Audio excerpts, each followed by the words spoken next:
What's up, YouTube? It's Jake, the Ticket Leprechaun, finally back with my long-awaited installment of my thoughts on the Hall of Fame. This will be the Pack Your Plaques episode.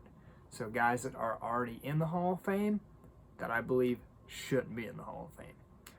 I'm going to flip it around and show my computer screen and go through each player that I think shouldn't be in that is in. Otherwise, you're going to see a whole lot of my face and me talking and a whole lot of questions of, Jake, why did he miss? Why isn't such and such player in? Why don't you think this guy should be in? I'm going to show you guys the stats. That's the easiest way to do it. And that way I don't have to read every single person's statistics all the way through. So real quickly, let me preface this again in case you haven't watched my other Hall of Fame videos, kind of what I use for my benchmarks.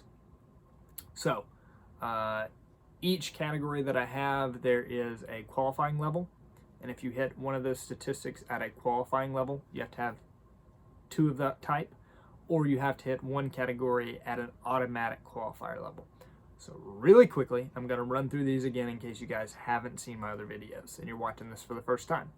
If you're watching my channel for the first time, thanks for stopping by. Or if you're a returning person, thank you for returning. I appreciate it. Here are the statistics. Home runs, 400's qualifier, 500 automatic. Hits, 2,500 is a qualifier, 3,000 is automatic. Stolen bases, 500 is a qualifier, 800 is automatic. RBIs are 1,500 RBIs, qualifier, 1,800 automatic. Runs, 1,500 runs is a qualifier, 1,800 automatic. 200 wins is a qualifier, 300 automatic. 2,500 strikeouts for pitchers, qualifier, 3,000 automatic. 400 saves, obviously for a pitcher, is a qualifier, 500's automatic. 7 gold gloves, qualifier, 12 automatic. 7 silver sluggers, qualifier, 12 automatic. 2+ Cy Youngs, qualifier, 3+ Cy Youngs, automatic. 2+ MVPs, qualifier, 3+ MVPs, automatic. 10 times All-Stars, a qualifier. 15 times or more is an automatic. 3 batting titles is a qualifier. 8 batting titles is an automatic. 2 pitching titles is a qualifier. 5 pitching titles is automatic. And then triple crowns are a qualifier. All right, so without further ado, let's get to who should pack their plaques in Cooperstown. All right, the last thing I would like to do before I get to the guys who should pack their plaques is preface a couple of things. Number one, the names you're looking at right now are not the ones I think should pack their plaques. They will be in red down below. I want to preface this by saying I respect every player that is in the Baseball Hall of Fame. I collect them. They're a part of my collection. I think they should be respected as a Hall of Famer. No one can take that away from them. Yes, that includes Harold Baines, for those of you that are wondering, who you actually see there in black, which means I believe he should be in. But maybe that's a debate for another day. However, what I was saying, I don't mean any disrespect to any of these guys. I'll collect them. I think they're an important part of MLB history. However, going off my system, these are the players that I would not have voted for and I would not have put in the Hall of Fame had I had a vote. So without further ado, let's get into some of these players. Chief Pender being the first one. The only statistic that he meets is 200 wins. And I'm going to scroll through these kind of quickly. You guys can pause if you'd like to kind of look at their statistics. For the most part, you'll be able to see them as I go through. Al Spalding, also the only metric he meets is the wins. Vic Willis, same thing. Rube Marquard, same thing, just wins. Mordecai Three Finger Brown, same thing, just the wins. Lee Smith, a lot of people may feel the same way about him since he's a reliever. The only qualifier for me he meets was the 400 saves. Had he gotten 22 more, he would have been automatic for me. He would have been a yes. John Monty Ward, he only meets the 500 stolen bases mark. However, he was a pitcher and a hitter. Maybe there's something to that, but I wouldn't have voted for him. Edgar Martinez. Sorry, Ground Chuck. Edgar Martinez actually only meets... Oh, wait. He doesn't meet a single qualifier. That's right. You heard me. Doesn't meet a single qualifier. Not all-star appearances, not runs, not hits, not RBIs, not stolen bases, not home runs. And being a DH, especially, if you don't meet a single one of these thresholds, I don't see how you could consider him a Hall of Famer.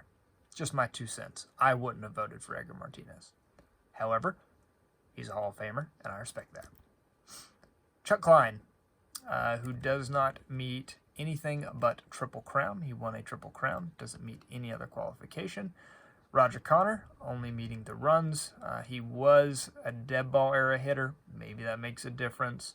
But he was very close on 2,500 hits, just being 33 away, or he would have been a Hall of Famer for me. Zach Wheat is also someone I would leave out. He only met the 2,500 hit mark. Very close to 3,000, though. Same for Heine Manouche, excuse me. Kirby Puckett. Sorry, Dustin and Blake. He did not meet any of my qualifications. Now, his career was obviously cut short with everything he had going on with health issues, only being in the league for 11 years, which obviously I'm not cold-hearted and don't see that at all. However, there are a lot of ifs, what could have been because of injuries, because of sickness, that kind of thing. Just a pure black and white argument. He didn't meet my metrics, so I wouldn't vote for him. He's very close, though, if you're curious. Less than 200 hits away from 2,500 hits, 1 Gold Glove and 1 Silver Slugger away. He did have 10 All-Star appearances in those 11 years, so he meets that qualification. So he would have only needed to cross over 1 more to get there for me. Dennis Eckersley, who, went back and forth between being a starter and a reliever, which hurts him, since he was 3 wins short of 200 and 99 strikeouts short of 2,500 and 10 saves short of 400. But, hey, close only counts in horseshoes and hand grenades, right? Raleigh Fingers, kind of the same story. Not as close as Eckersley was, but as you can see in his statistics, very similar shortcomings. Orlando Cepeda, who, let's see, does he meet? Yeah, he meets all-star requirements, but that is the only one. He was kind of close in ribbies and hits and homers, 21 short, but he did not meet 2 qualifiers for me. Dizzy Dean, who does not meet anything. He falls short. Don Drysdale, who met the wins, but fell just 14 strikeouts short of 2,500. Hoyt Wilhelm, who pitched... Oh, wait, he's still pitching. He won 2 pitching titles. I'm just kidding. He pitched for 20 seasons. Goose Gossage, who did not meet any requirements, I do believe. He did not. Duke Snyder, who a lot of people may argue about, but if you look closer at the statistics for him, he meets 400 home runs. He was short of 2,500 hits. He was short of the stolen bases. He did not reach 1,500 RBIs. He did not reach 1,500 runs. And he was an 8-time All-Star. So that was it for Mr. Duke. That may be one of the most argued ones that I may hear from people saying he should be a Hall of Famer. Carlton Fisk, who's up next, who you may give a bump to being a catcher. Again, this is purely on the statistics. He falls short of every category except for All-Star appearances. Wee Reese, the famous teammate of Jackie Robinson, he doesn't really come close. He's 307 odd hits away from 2,500. He is a little over 100 runs, short of 1,500. He did have the All-Star appearances, but that's it. He wasn't even a real threat. I would argue there are a few guys that are outside the Hall of Fame that are closer or actually, have more of a resume than Wee Reese. But, hey, maybe the Hall of Fame really is a Hall of Fame because he's definitely famous. Phil Rizzuto, I know a lot of people harp on his statistics that he should not be in, and I would agree. He's even further away than a lot of guys. You know, he's about 1,000 hits away from 2,500, about 1,000 RBIs from 1,500, and a good 600 and change from 1,500 runs. Wasn't a great base stealer, only hit 38 home runs, but he won an MVP and was a 5-time All-Star, which neither meet qualifiers for me. He is probably one of those guys that really did get in on the coattails of being part of great Yankees teams. He was a great announcer, and I'm not taking anything away from him. Rizzuto was a great guy, but I would not have voted for him for the Hall of Fame. Jim Rice. My friend and I have a joke about him, an ongoing joke that he's the greatest, but in our opinion, he's a little overrated. Maybe not as much as Rizzuto, but Rice was 18 homers short of 400. He was 48 hits short of 2,500. He was 49 RBIs short of 1,500 and 251 runs short of 1,500. Pretty good math on the fly. He did win an MVP and was an 8-time All-Star, but he doesn't meet, he did win an MVP and was an 8-time All-Star, but he did not meet any of my requirements. Close but no cigar. Gary Carter, the kid, another guy you may have to see in a different light, being a catcher, but he did not meet anything but All-Star appearances with 11. Johnny Evers, who I believe didn't meet any of my requirements. He did not. Another old-time player, one of those dead ball type guys. Joe Tinker, one of his teammates. And if he's next, he's not. I was hoping Frank Chance was next. But those guys were immortalized by a poem. Who doesn't know Evers to Tinker to Chance? Most baseball fans would. But do you know that their stats were this lackluster? Maybe not. Frank Home Run Baker, who actually hit less than 100 home runs in his career. Now, that was a different era, but I'm just saying, less than 100 homers. He wasn't really close on any statistics and meets no requirements. Luke Appling, who was actually only 251 hits away from 3,000.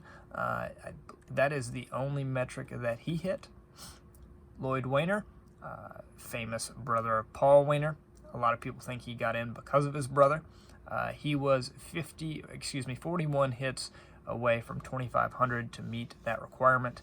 But his brother, obviously a member of the 3,000 hit club, was a deserving Hall of Famer, whereas Lloyd probably is not. Ralph Kiner, 31 homers short of 400, and that's pretty much it. He does not meet any qualifications.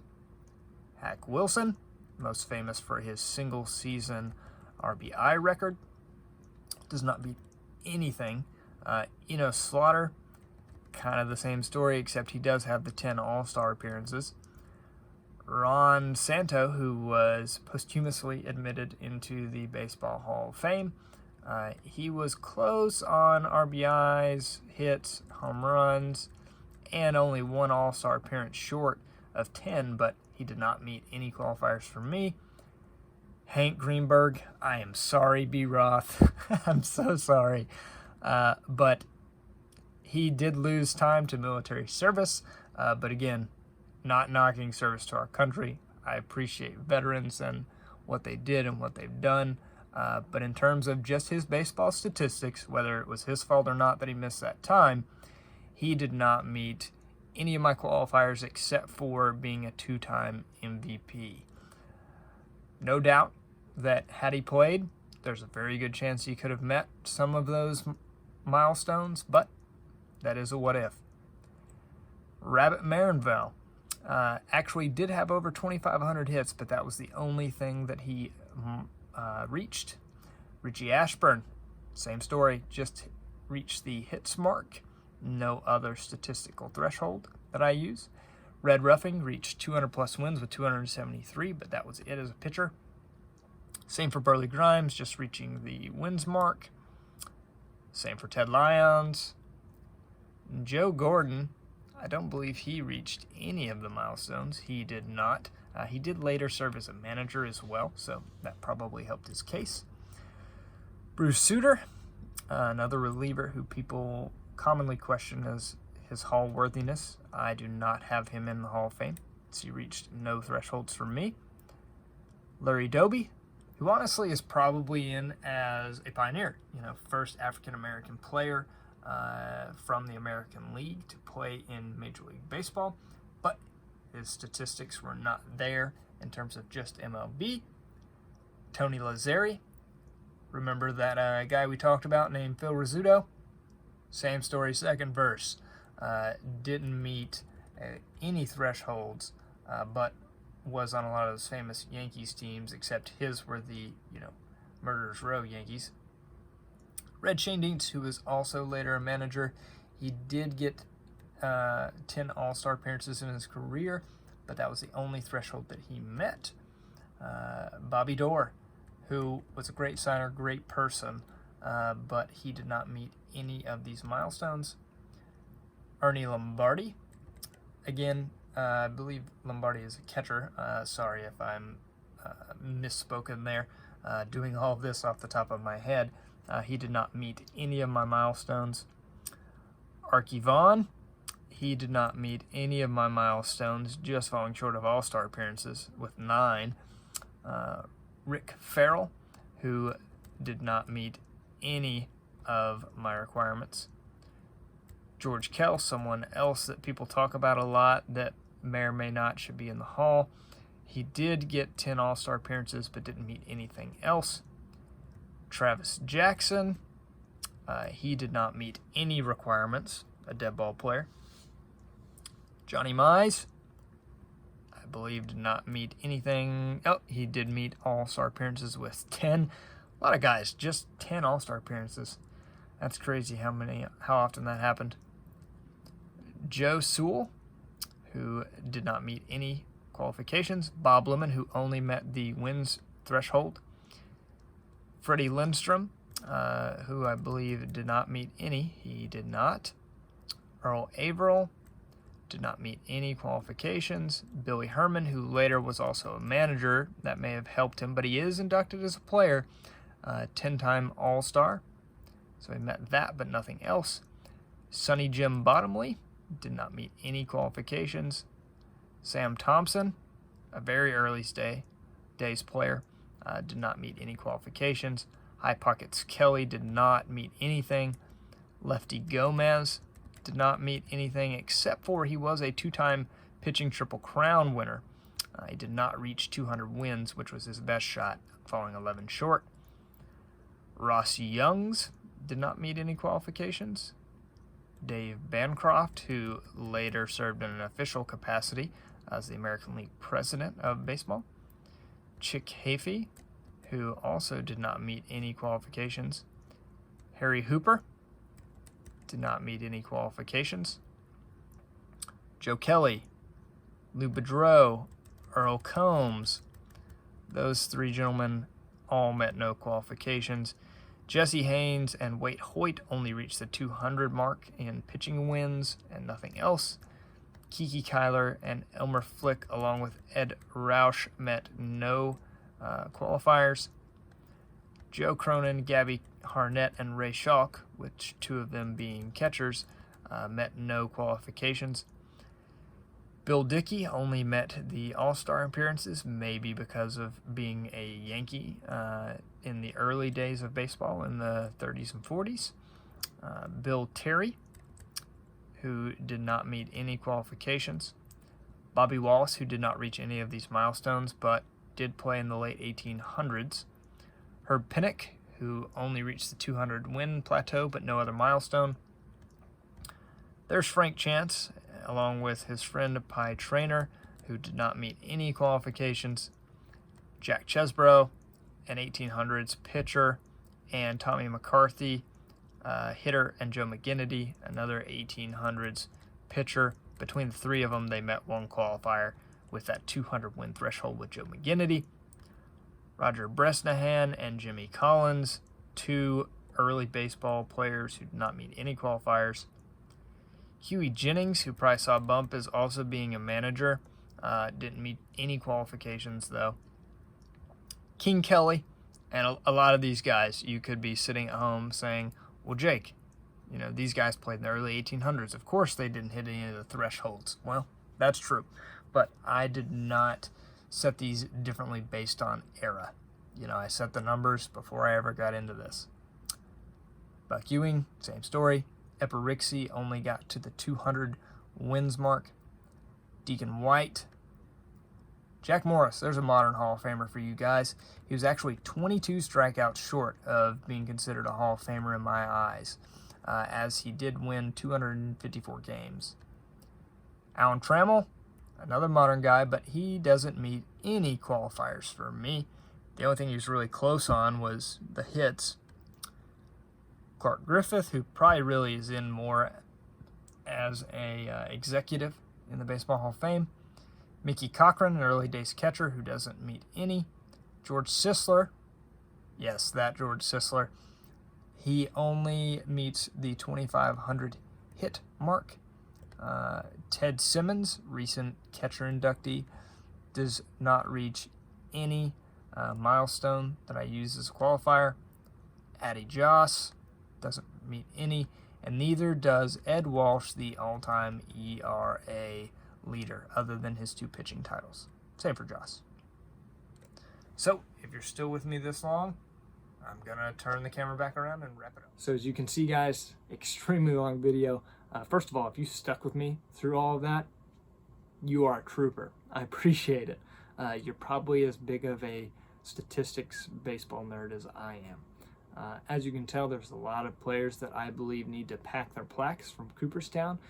There are actually 100 total players that are inducted that I would not have voted for had I had a vote throughout the entire history of baseball, and didn't need anything other than a computer and a spreadsheet to come up with my ideas, which definitely wasn't possible back in the day.